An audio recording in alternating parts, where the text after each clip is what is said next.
నమస్తే, this is Sourya. Welcome to our channel. ఈ రోజు మనతో పాటు సీనియర్ జర్నలిస్ట్ దాము బాలాజీ గారు ఉన్నారు. వారితో మాట్లాడతాం. నమస్తే సార్. నమస్తే. సార్, కలెక్షన్స్ ఎట్లా ఉన్నాయి సార్? రాజాసాబ్ అంటే ఫెయిల్యూర్ అని అనుకున్నారు. So high budget movie collections ఏ రేంజ్ లో వచ్చినాయి?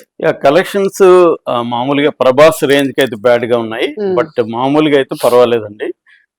అయితే ఇది ఏంటంటే ఫస్ట్ షో నుంచి అంటే ముందు రోజు ప్రీమియర్స్ పడ్డాయి. ప్రీమియర్ షో తర్వాత బ్యాటక్ వచ్చేసింది. ఎప్పుడైతే నైట్ ప్రీమియర్స్ పడతాయో అర్ధరాత్రికే రివ్యూలు వచ్చేస్తాయి. అక్కడ ఇప్పుడు ఏమైందంటే సోషల్ మీడియా ఇవన్నీ వచ్చినాక ఇమ్మీడియట్ గా రివ్యూలు పెట్టేస్తున్నారు. అక్కడికక్కడే థియేటర్ ముందు నిలబడి ఫస్ట్ హాఫ్ లో ఒక రివ్యూ వచ్చేస్తుంది, మళ్ళీ ఫస్ట్ హాఫ్ అయినాక ఇమ్మీడియట్ రివ్యూ వచ్చేస్తుంది. సో ఫస్ట్ హాఫ్ బ్యాడ్ అనేది రివ్యూలు వచ్చేసాయి. జనాలకు కూడా ఇమ్మీడియట్ ఫోన్లో కాబట్టి ఎక్కడికక్కడ ఇప్పుడు ఏమంటే 90% ఫోన్లలోనే అన్ని చూసేస్తుంది కాబట్టి ఇమీడియట్ గా వచ్చేస్తుంది. కాబట్టి చాలా మంది అడ్వాన్స్ బుక్ చేసుకున్న వాళ్ళు కూడా క్యాన్సిల్ చేసుకున్నారని చెప్తున్నారు. ఎందుకంటే నిద్రపోయాం ఫస్ట్ హాఫ్ లో, సెకండ్ హాఫ్ లో నిద్రపోతామా మేల్కొంటామా మారుతూ ఏం చేస్తాడో చూడాలని పెట్టారు కొంతమంది కామెంట్లు. సో ఆ మాదిరి పెట్టేసరికి చాలా ఇదైంది. రెండోది బుకింగ్స్ ఈ రోజు అయితే చాలా ఖాళీగానే ఉన్నాయి. నిన్నటికైతే పర్ అవర్ 25,000 అలా కూడా బుక్ అయినాయి. నిన్న వరకు బాగానే బుక్ అయినాయి. అయితే ఈ రోజు బుకింగ్ అయితే తక్కువ ఉంది. మరి ఏమన్నా థియేటర్ దగ్గరికి వెళ్ళి కొనే బ్యాచ్ ఏమన్నా ఉంటారా అనేది చూడాలి. ఏమైనా ఫస్ట్ డే అంటే ప్రీమియర్ కలెక్షన్ ఎంత, ఫస్ట్ డే మనకి కలెక్షన్ ఎంత అనేది చూడాలి. నేను చెప్తున్నది ఓన్లీ ఇండియా కలెక్షన్ మాత్రమే. అది కూడా sackandilk.com, అదే అథెంటిక్ సైట్, బాక్స్ ఆఫీస్ సంబంధించి. ఆ సైట్ ప్రకారం చూసుకున్నప్పుడు ప్రీమియర్ షోలకి 9,15,00,000 కలెక్షన్ అయింది. ఇది నాట్ బ్యాడ్ అమౌంట్ అనమాట. మామూలుగా 10 నుంచి 12 కోట్లు అవుతా ఉంటాయి పెద్ద హీరోలకి. ఇది నెట్ అమౌంట్ నేను చెప్తున్నది, గ్రాస్ కాదు. సో నెట్ 9,15,00,000 అంటే ఇట్స్ నాట్ ఎ బ్యాడ్ ఇది. ఇక ఫస్ట్ డే అంటే నిన్న కలెక్షన్లు తీసుకుంటే తెలుగులో 47,40,00,000 అయింది, హిందీ 6,15,00,000 అయింది, తమిళ్ ఓన్లీ 40,00,000, కన్నడ 10 లక్షలు, మలయాళం 10 లక్షలు. అంటే పాన్ ఇండియా సినిమా లక్షణాలు ఏవి దీనికి లేదండి.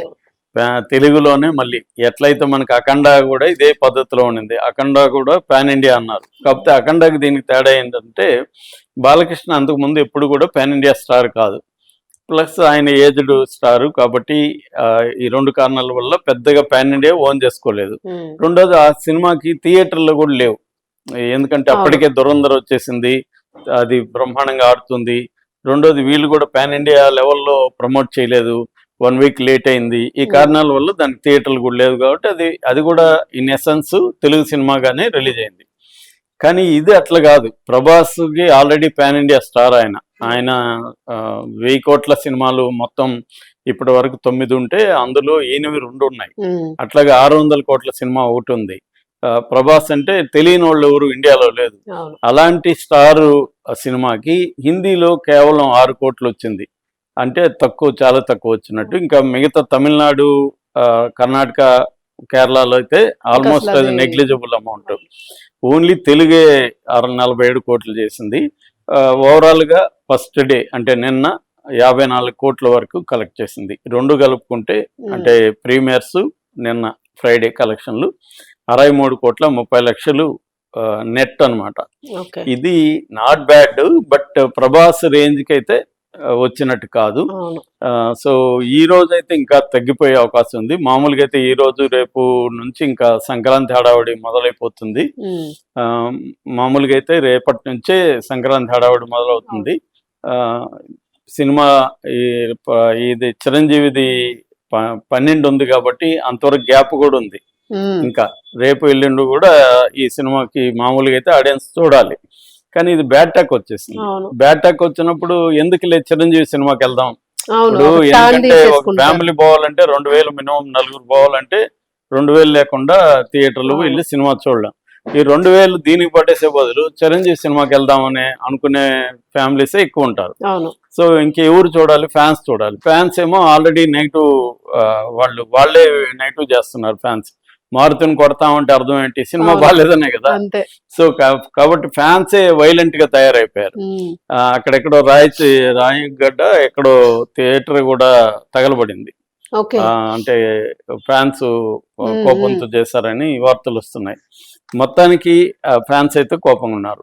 సో ఇది 63,30,00,000 అయింది కదా. ఒకసారి మనం ఆక్యుపెన్సీ రేట్ చూస్తే తెలుగు 2 రాష్ట్రాల్లో కూడా థియేటర్ల ఆక్యుపెన్సీ రేటు నిన్న 57.16%. ఇది మరీ ఘోరం కాదు, అట్టని బెస్ట్ కూడా కాదు. ఆక్యుపెన్సీ రేటు అబౌవ్ యావరేజ్ లో ఉందని 50, తర్వాత 57%. హిందీకి వచ్చేసరికి ఇంకా తగ్గిపోయిందండి, 15% హిందీకి వచ్చేసరికి. తమిళనాడులో కొంత పర్లేదు 22%, కానీ థియేటర్లు తక్కువ అక్కడ. అందువల్ల తమిళనాడులో కూడా యాక్చువల్గా నిజానికి ఇది విజయ్ సినిమా ఆగిపోవడం అనేది దీనికి ప్లస్ అయి ఉండాలి. ఎందుకంటే అది ఇప్పుడు అది కూడా డ్రామాటిక్ గా హైకోర్టులో సింగిల్ జడ్జి గ్రీన్ సిగ్నల్ ఇచ్చిన మళ్ళీ ఎవరు సెన్సార్ వాళ్ళు బెంచ్కి వెళ్ళారు. బెంచ్ మళ్ళీ దాన్ని ఆపేసి ఇప్పుడు 21కి మేము దీని మీద విచారణ జరుపుతా ఉన్నింది. 21 విచారణ జరిపి మళ్ళీ చేసి ఇది అయిపోతుంది, జనవరిలో రిలీజ్ కాదు అది. సో అది ఒక రకంగా దీనికి హెల్ప్ అయి ఉండాలి, అది ఆగిపోయింది కాబట్టి. ముఖ్యంగా ఓవర్సీస్ లో విజయ్కి చాలా బలం ఉంది, అట్లాగే తమిళనాడులో అంతా కూడా ఇది ఉంది. విజయ్కి అన్ని చోట్ల కూడా మంచి ఇది ఉంటుంది. అలాంటిది ఆగిపోయినా కూడా దీనికి ప్లస్ కాలే. ఎందుకు కాలేదంటే ఇది ప్రీమియర్ షో నుంచే నెగిటివ్ వచ్చేసింది. ప్రీమియర్ షోలో కనీసం పాజిటివ్ వచ్చుంటే, మినిమం కనీసం అబౌవ్ యావరేజ్ ఉంది అన్న పాజిటివ్ వచ్చుంటే కూడా జనం వెళ్ళేవాళ్ళు. ఇవాళ మూడ్ అంతా కూడా ఫెస్టివల్ మూడ్, సినిమాలకు వెళ్ళే మూడ్ ఉంది జనాల్లో.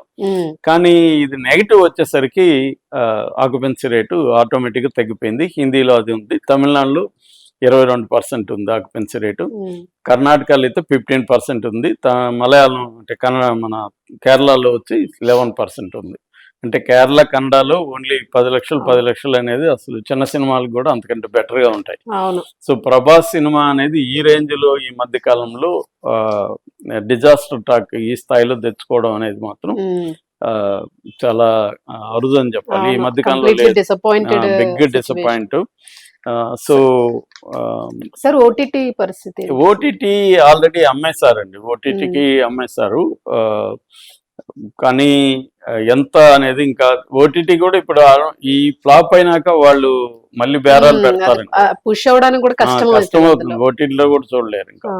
సో థియేటర్ లో ఒక మాదిరి అన్నా ఉంటే ఓటీటీ చూస్తారు. ఇప్పుడు ఏంటంటే దీంట్లో మేజర్ ప్రాబ్లం లెంగ్త్ ఒకటి అండి. 3 గంటల 9 నిమిషాలు అనేది చాలా ఎక్కువైపోయింది. రెండోది అంత లెంగ్త్ ఉన్నప్పుడు కథలు ట్విస్ట్లు టర్న్లు అవన్నీ ఉన్నాయి. ఇదేంది జస్ట్ రివెంజ్ స్టోరీ, రివెంజ్ కూడా తాత మీద మనోడు తీసుకునే రివెంజ్. సో అది ఎంత నడుపుతారు, దానికోసం ఫ్లాష్ బ్యాక్. ఆ ఫ్లాష్ బ్యాక్ అంతవరకే బాగుంది నిజానికి. ఫ్లాష్ బ్యాక్ రివెంజ్ వీళ్ళిద్దరు ఎదురుపడినాక ఎవరు సంజయ్ దత్ ప్రభాస్ క్యారెక్టర్లు ఇద్దరు టగ్ ఆఫ్ వార్ మొదలైనాక బాగుందండి. అప్పటి వరకు నడపడం ఫస్ట్ హాఫ్ లో బాగా లాగ్ విషయం లేకుండా పాత చింతకాయ పచ్చడిచో నడపడం, 3 హీరోయిన్లు పెట్టేస్తే మాస్ చూస్తారు అనుకోవడం. ఇవాళ కథ లేకుండా ఇంట్రెస్టింగ్ లేకుండా హీరోయిన్ల కోసం సినిమాలకు వెళ్ళే వాళ్ళు తగ్గిపోయారు. ఎందుకంటే వేరే రకరకాలు వచ్చేసాయి ఇవాళ. హీరోయిన్లు బిగ్ స్క్రీన్ మీద అంటే ఇప్పుడు అన్ని స్క్రీన్ల మీద మనకు అన్ని రకాల వాళ్ళు వచ్చారు, పోర్న్ వచ్చింది, అన్నీ వచ్చాయి. ఒకప్పుడు అంటే ఏమీ లేదు, అప్పుడు పోర్న్కి కూడా ఆల్టర్నేటివ్ సినిమానే, సినిమాలో చూడాల్సిందే హీరోయిన్ ని. వేరే రాఘవేంద్రరావు ఒకసారి నాతో చెప్పాడు, అందుకే కదా ఆయన హిట్ అయింది కూడా. అదే ఆయన ఒకసారి ఏం చెప్పాడంటే, ఆయన లేట్ గా థియేటర్కి వెళ్ళాడంట. ఆయన థియేటర్ దగ్గరికి అప్పటికి 1/2 అవర్ సినిమా అయిపోయింది, కానీ బాక్స్ ఆఫీస్ లో టికెట్లు ఇస్తానే ఉన్నారు. ఒక రైతు వాళ్ళ భార్య టెన్షన్ పరిగెత్తుకుంటూ వచ్చి టికెట్లు తీసుకుని వెళ్తే ఈయన అడిగాడంట, ఏమయ్య ఇప్పుడు ఇస్తున్నారు, 1/2 అవర్ సినిమా పోయింది కదా అంటే, అతను అన్నాడంట, మీ సినిమాల కథ ఏముంటుంది సార్, వాళ్ళు పక్కన అడుగుతారు, వాడేదో చెప్తాడు, చూస్తారు సార్ అన్నట్టు. తర్వాత ఈయనకి అర్థమైంది ఏమంటే, భార్య ఏమో చిరంజీవిని ఊహించుకుంటుంది, భర్త ఏమో నగ్మాన్ని ఊహించుకొని వాళ్ళు రాత్రి శృంగారం బాగుంటది, సో నా సినిమా అందుకు పనికి వస్తుంది అని చెప్పాడండి ఆయన ఓపెన్ గా. అంటే అలాంటి ఒక ఇది ఉండేది అప్పట్లో, అంటే ఒక ఎస్కేపిస్ట్ సినిమా అంటారు దాన్ని. అంటే రోజంతా పని చేసుకొని హార్డ్ వర్క్ చేసి ఈవినింగ్ సినిమాకి వెళ్ళి రాత్రి వాళ్ళు ఏదో ఎంజాయ్ చేసేదానికి ఆ సినిమా పనికొచ్చేది. ఇవాళ బోల్డ్ ఉన్నాయి సినిమా థియేటర్, సినిమా చూసి వచ్చాక ఇవాళ ఏంటంటే అన్ని ఉన్నాయి, ఫోన్లు ఉన్నాయి, టీవీలు ఉన్నాయి, ఇవాళ సోషల్ మీడియా ఉంది, రీల్స్ ఉన్నాయి, కాబట్టి ఇవాళ ఆడియన్స్ ని మెప్పించడం వెరీ వెరీ చాలా కష్టం. అవును. చాలా డిఫికల్ట్ థింగ్. అప్పుడంటే వేరే ఆల్టర్నేటివ్ లేదు, సినిమా తప్ప వేరే గత్యంతరం లేదు. ఇవాళ బోల్డ్ వచ్చేసాయి కదా, కాబట్టి సినిమా థియేటర్ రప్పించడమే వెరీ డిఫికల్ట్. ఇంకా సినిమా వచ్చిన వాళ్ళకి డిమాండ్స్ కూడా ఎక్కువ ఉంటాయి. మేము ఇవన్నీ వదులుకొని వచ్చామంటే నువ్వు మమ్మల్ని ఇంకా బాగా ఎంటర్టైన్ చేయాలి కదా అన్నట్టు డిమాండ్స్ ఎక్కువ ఉంటాయి. కాబట్టి వెరీ రిస్కీనే. ఏదేమైనా ప్రభాస్ సినిమా బజ్ అంత క్రియేట్ అయినా కూడా అందరూ అనుకున్నారు ఇది డిఫరెంట్ గా ఉంటది, ఒక జానరా డిఫరెంట్, ప్రభాస్ ఎప్పుడు ఇలా చేయలేదని. అంతా అయినా కూడా ఫైనల్ గా తమన్ కూడా దెబ్బ కొట్టేశాడండి.